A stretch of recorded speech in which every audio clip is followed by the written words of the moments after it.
Hey guys, welcome back for another video. It's me, which Will, and yes, I managed to fix the Facebook issue that I had from the last case. So good news, we don't have to record on my iPad anymore, thankfully. So yeah, I think it was just a bug from Facebook's part because it got fixed the day after. So here we are, case 16, killing time. Hello, Will. I came by the station to say bye. I'm going back home for a few days. It's my big brother's birthday, so we're all gathering at my parents' home. I haven't seen him in ages. I'll have so much to tell him. I'll tell him about you. Anyway, I need to go. My train is leaving soon for Grand Central Station. It's the oldest train station in Pacific Bay, you know. Oh, you want to accompany me to the station? Thanks, Will. That's really kind of you. We should get there early so you have time to look around. You see, Grand Central Station is breathtakingly beautiful. I just hope this time we won't stumble on a dead body. Amy, don't say that. You know what's gonna happen.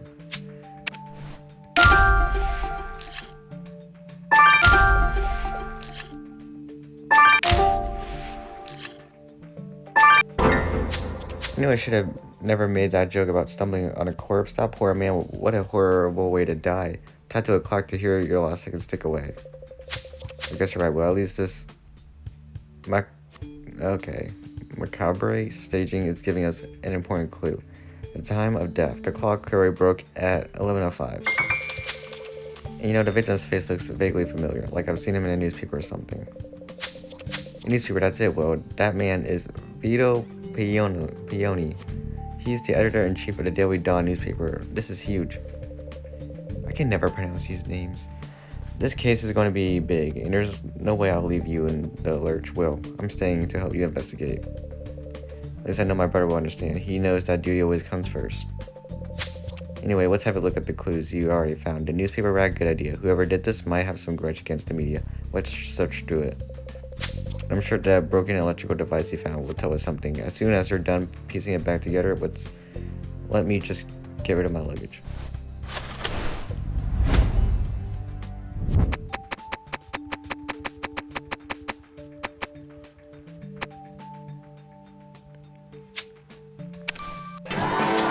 Oh, you found yesterday's edition of the Daily Dawn in the newspaper rack. What's on the front page? The interview was about immigrants. That sounds familiar. Hey, you're right, we know the woman in the photo. It's Aisha Ben Malik, the immigration officer we met while investigating the murder of Ling Zhang. So Aisha made the front page of our victim's newspaper yesterday, and Vito Piano did the interview. I agree, we better go talk to her about this.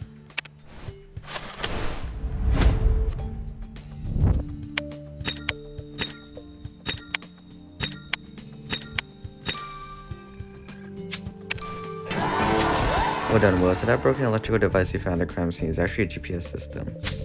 You're right, it was broken at exactly 11:05, the time of the murder. So this means this GPS must belong to the killer. And it's indicating Little Italy as their starting point. We better go investigate there, I agree. Oh, but of course, while we investigate Little Italy, Hannah can work on a GPS to get more information out of it. I'll get it to the lab.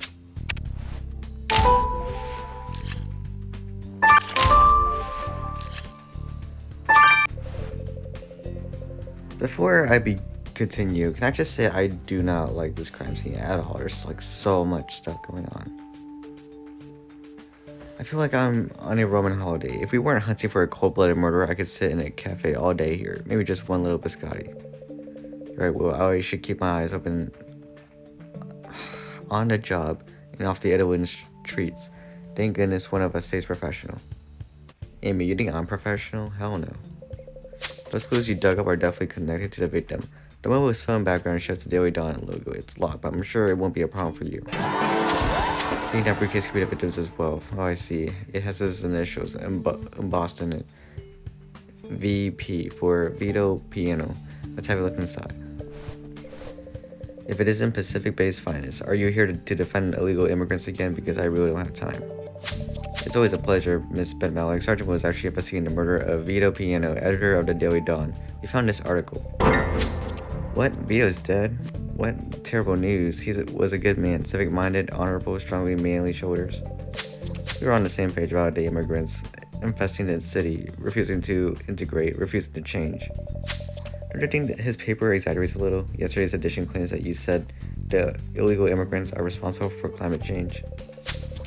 Well, I must have said it. Vito would never lie about anything. His papers are the only ones telling the truth about immigration. He was perfect.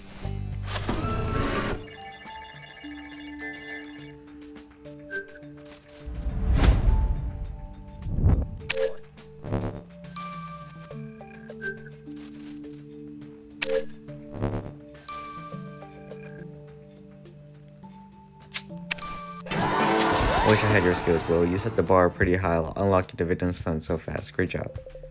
I'll get this fund to Hannah for you. She'll have it analyzed in no time at all.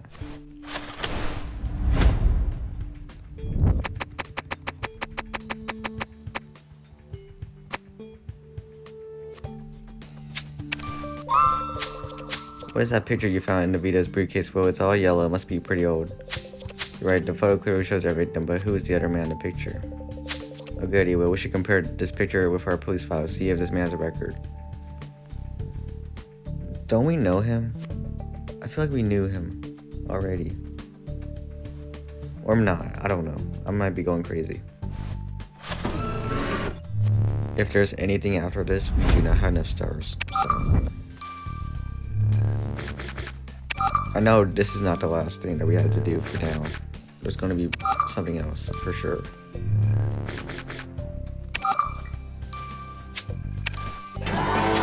Nicely done, Will. So the man standing with Vito in that photograph is Eddie Moretti. Okay, so we did not meet him yet. According to his police file, Mr. Moretti used to be the head of the mafia in Little Italy until Chief Marquis shut down the whole operation a few years ago. You're right. Why was our victim associated with the mafia? We better go have a talk. Yup. There we go. It is an honor to meet you, Sergeant Will. The police's tireless work keeps our streets safe for our women and children. I have much respect. Mr. Moretti, we found an old photograph of you and the late Mr. Vito Pioni together. What was your relationship with the victim? Vito, we grew up together on the streets of Little Italy. He was my blood brother, my familia. It pains me to see him end in such a disrespectful manner. So Vito Piano was close friends with a mafia boss? Mafia, you pay me, Chad. Have I not been accommodating? There's no more mafia in Little Italy. I'm a humble businessman. Forgive me, what kind of business are you in? Just business, Signora. None of yours, and it was none of Vito's either. Well, I'll tell you one thing. This guy definitely missed his train. I've heard of clocking off, but this is ridiculous. Oh, Roxy, please don't. I'm not going to be okay to check my watch again without feeling queasy. Okay, so someone really had it out for Vito Piano. He was tied to the clock with a rope around his neck at 11 p.m. The rope was then tied to the hands of the clock, and as the minutes ticked by, the rope got tighter and tighter around his neck, strangling him to death. So the clock really is the murder weapon. What twisted mind could come up with this? I dreamt of worse. But I also found some oil on Vito's neck. Not just any oil, it's pasta oil from lasagna slices. It was all over the rope too. That means the killer ate lasagna before they killed Piano. I'll take a minute of it, Will. Or Peony, I mean. Well, that GPS system you brought me was pretty beat up, but I think the info I gathered will please you. As you notice, the GPS had recorded the last trip the killer took from Little Italy to Grand Central Station. I didn't want us to speed the vehicle, the usual routes taken, trying to figure out what kind of car the killer drove, but something wasn't right. Then I got it. The killer wasn't driving a car at all. They were driving a scooter. Good luck, Will. Chasing down a killer on a scooter sure as hell won't be as easy as a pizza pie. The victim's mobile phone was filled with dirt on pretty much everyone in town, Will. He also seemed to have been addicted to that game with all the sweets. Who knew? Anyway, the last thing Vito did was write a memo to himself. Call HR, have employee N098365 fired. No one talks to me like that. The thing is, I know that employee number. It belongs to my girlfriend, Heather. Vito wanted to fire your girlfriend? I guess so. She writes the fashion column at the Daily Dot, and I really don't know why Vito will want to fire her. She loves that job. We better have a talk with Heather about this. Thank you, Hannah. Wait, what? You're not seriously going to suspect Hannah, are you? Not Hannah. Heather, are you? She's my girlfriend. She couldn't have done this. I understand you're upset, Hannah, but Will has to follow up every lead. This is no time to bend the rules. And how many times have I broken the rules to help solve a case? Fine, go. Talk to Heather. You won't find out anything. She's as innocent as any of us. Yo, relax. Great to see you again, Sergeant Will, but I'm a bit confused. Why have you brought me here? We need to talk to you about Vito Pioni. He's been murdered, and one of the last things he did was to remind himself to have you fired. He was gonna fire me? All I did was talk to him. He was such a sleaze. Made my skin crawl. What are you talking about? Wait, what were you talking to Vito about? He was going to publish a story about Hannah, all about how she's a computer hacking former anarchist turned lesbian police officer. You know, quality journalism. I went to him and begged him to reconsider this, but he refused. Inner City's a better place without that scum publishing trash about everyone. Well, my brother just messaged me. He's not mad, and he'll even send me some cookies by the post. I'm a little sad not to go home. But I'm really happy I was able to stay here to assist you in this investigation, Will.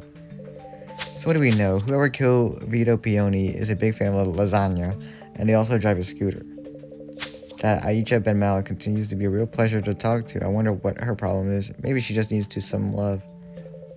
Then there's Eddie Moretti, the victim's old friend who used to rule over Little Italy as a mafia boss. Vito had interesting relations. And Hannah's girlfriend Heather is somehow mixed in all of this, since our victim was planning to fire her from his newspaper before he died. Sergeant Will, there you are. Drop everything, there's a new top priority. Chief, what's going on? Hannah's disappeared. She's taken her laptop, her Battlestar war figurines, and her cigarettes. She's gone. Yeah, I've seen. Okay. Oh dear, but why would she do that? Has she quit the police because her girlfriend is a suspect? Right, well, maybe she's gone to solve the case herself. She was really angry to hear Heather was going to be interrogated. Actually, my worry is that Hannah might have taken it upon herself to do something about inner chaos. I know she was taking Fredo's return personally. Sergeant Will, I'm officially asking you to put the investigation on standby. Go to Inner City Chaos's headquarters and try to find what Hannah's up to.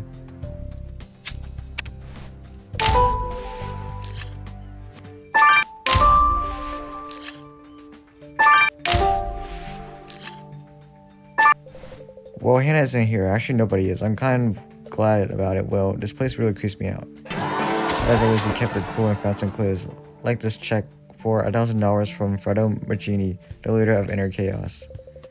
$1,000 is a hefty sum of money. Who could he write such a check to, Will? The recipient is illegible, but I'm sure you'll be able to decipher it. As for the torn photo, whoever tore it up is hiding something, but they haven't counted on your skills. Oh my goodness, and you did find something off Hannah's. The symbol from her necklace is drawn on a notebook.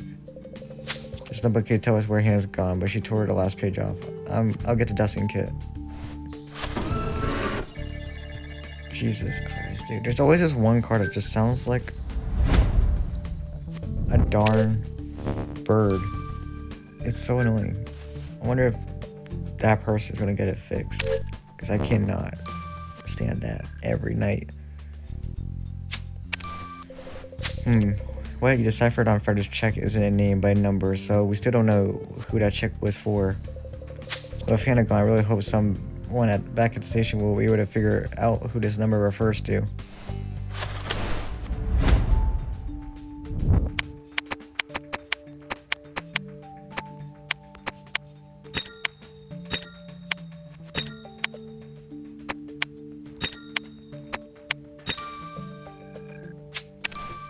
The photo you found is from a protest, and the sign in the middle says, "Smash the media. Whoever is holding it clearly hates newspapers." Someone who hates the media this much would have a pretty solid reason to hurt the biggest media man in town. Right, let's get this to 11 and see if someone can figure out who's the man on the picture. Some mathematical equations here. Hello? Okay. Yeah, you managed to retrieve what Hannah wrote in her notebook, Will. And look, she wrote Hannah. Whose idea was it to give two characters that are couples both names that start with an H and ends pretty much sounds the same. And she wrote Heather is innocent. Hannah did leave because Heather is a suspect. What else did she write? New lead, possible return, Little Italy. Looks like she's trying to catch the killer too. I agree, Will. Time to go back to Little Italy. Great. Another crime scene to work through.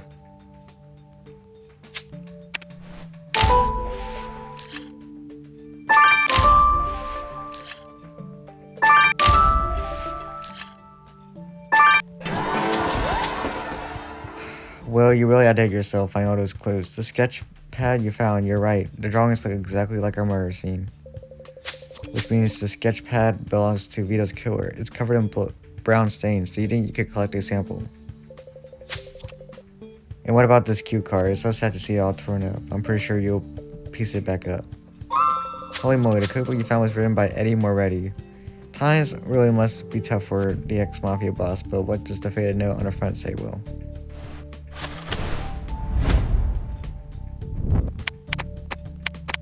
Aicha. Okay. I already know. I have a feeling where this is going. There's always some love story going on here.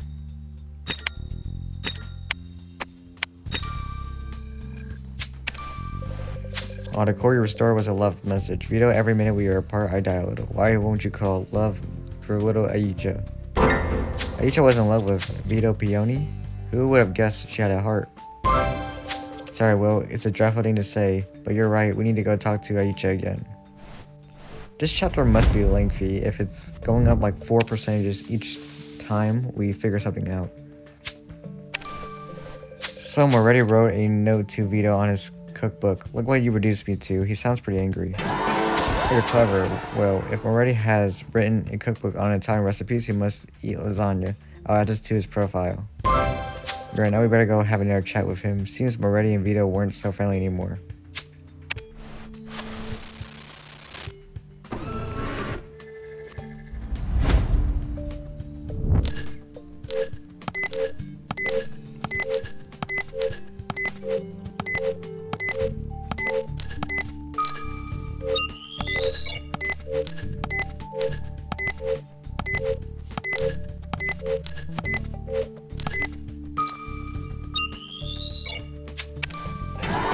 Great job at collecting the dark liquid from the liquid sketchpad. Well, I'll get it to Jan straight away.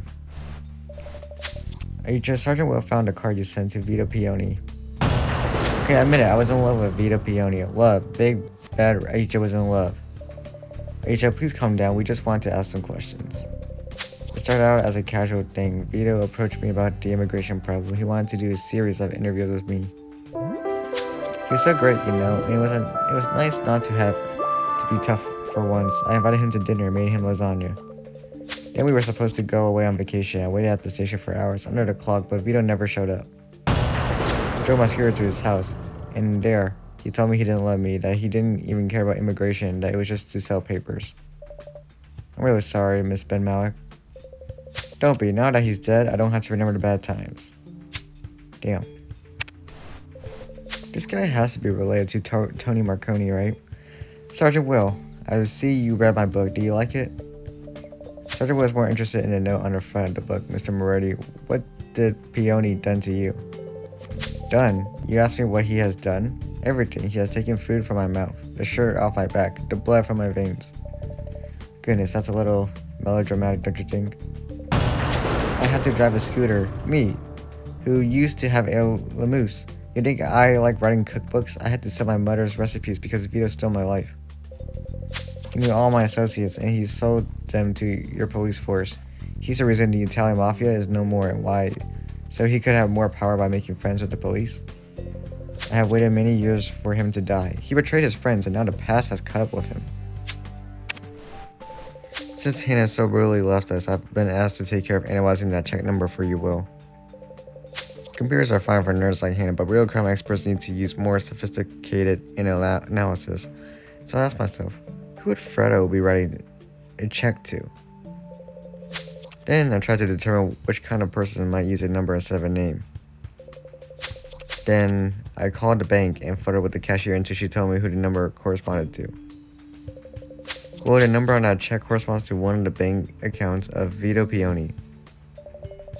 Will was right, Hannah's job isn't so easy after all, but now we know Fredo Machini knew the victim. Let's go have a chat with him.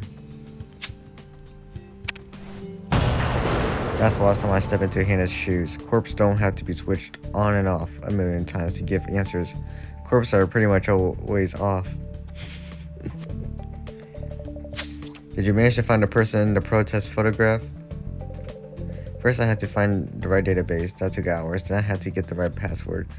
Then the laptop's battery died, so I electrocuted myself. But I ran the picture through the records in the end, and I found the origin of this anti-media protest. It happened outside the Daily Dawn offices a few days ago. The guy holding a banner is Johnny Crossman. He's an old guard anarchist. So this Johnny definitely had something against our victim. We better go talk to him. I agree. Thanks, Roxy. The dark liquid you collected for the Cure sketchpad was coffee, Will. Well, that narrows it down. Everyone drinks coffee here. There are kindergartners in Little Italy who drink coffee. Aha. Well, it isn't just any coffee. It's espresso. The strongest kind there is. If the memory of their crime doesn't keep your cure up at night, then the espresso certainly does. So the cure drinks espresso. I'll add this to their profile, Will. Good afternoon, bread-dead slaves of the fascist oligarchy. Can I offer you a slice of lasagna served with a side portion of... What the hell do you want? Sir, if you can't be polite, at least be helpful. Why did you write a check to Vito Peony? Huh, that's why you're here? That's just rent. Vito was our landlord. Vito Peony owned Inner Chaos' headquarters. Why would he rent his building to people like you? We have just as much a right to be tenants as anyone, just as much right to be exploited by the burgers as well. $1,000 a month for this dump. Can you believe it? But Vito hated us here. He kept trying to find a reason to kick us out. He had the traffic cops take away my scooter for being parked outside. Huh, guess we don't have to worry about that anymore. The people united will never be defeated. Mr. Crossman, we're investigating the murder of Vito Peony. You campaigned against the Daily Dawn recently. Did you have a grudge against him? I have a grudge against a lot of them. All media are evil, brutalizing and murdering our society. They should all be strung up. Wouldn't stringing them up also be kind of evil, brutal, and murderous? It's freedom of speech. Anyway, Vito Peony was just a drop in the ocean. Why would anyone want to kill him when there's bigger fish to fry? All the media, the government, even the Pacific Bay Police Force, all need to go in a glorious revolution. Mr. Crossman, maybe you should start the revolution with a strongly worded letter. I find it works well for most problems. Well, I'm stumped. All of our suspects despise the victim, except for Aicha, who adored him, which is weird because she's, well, Aicha. Then there's the anarchist. Fredo came across as so mean he could have murdered Peony for a reduction in rent. Johnny looks like he would do anything for the revolution. There's also Mr. Moretti, the mafia boss, who Peony betrayed. He sort of reminds me of Grandpa, except for the life of organized crime that is. I seriously cannot take any more electronics today. Everything's gone haywire. The coffee machine just tried to kill me, and my radio keeps changing to country music stations. It's chaos. What are you talking about? Oh, my phone is beeping. Weird, my phone is telling me to call Amy, but I am Amy. What's going on? Guys, you need to come over quick. Chief Marquise is gathering everyone together. She says someone has released a virus into the city's network. Which we're going to find out in the next episode. Thank you guys for watching chapters 1 and 2 of Case 16, Killing Time. I'll see you guys next time I'll see you guys for the next one. Love you all. Get out.